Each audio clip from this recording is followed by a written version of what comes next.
بص بقى يا حمايه، انا مش عايزاك تقعد في البيت ثانيه واحده. عشان كده يا بنتي انا زعلتك بقى.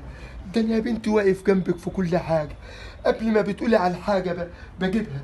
مش عايزه كلام منك، انت خد بالك واتكل على الله، كلام كتير مش عايزه. هو في ايه؟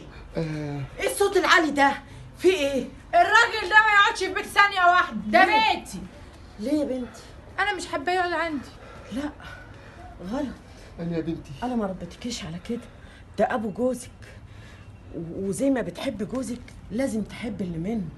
وبعدين انت عايزه تزعلي جوزك؟ انت غلطانه، غلطانه يا شمس. تسلمي لي يا حاجه.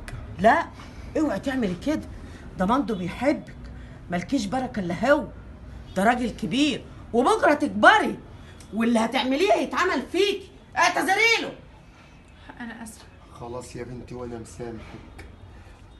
خلاص أنا يا حاج، بنتي شفتي؟ لو زهقانه مني انا ممكن اسيب لك لا الدنيا لا وامشي. لا يا حاج، ده بيتك ومطرحك.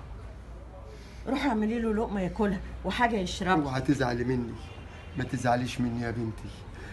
انا والله بحبك اكتر من بنتي.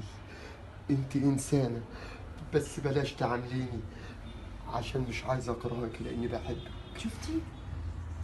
خلاص يا بابا، انا اسفه. ما تزعلش يا حاج. هي بتتهور ساعات لكن قلبها طيب. وانا مش زعلان عشان الورد بنسقي عليه، عشان خاطرك يا حاجه وكلامك الطيب.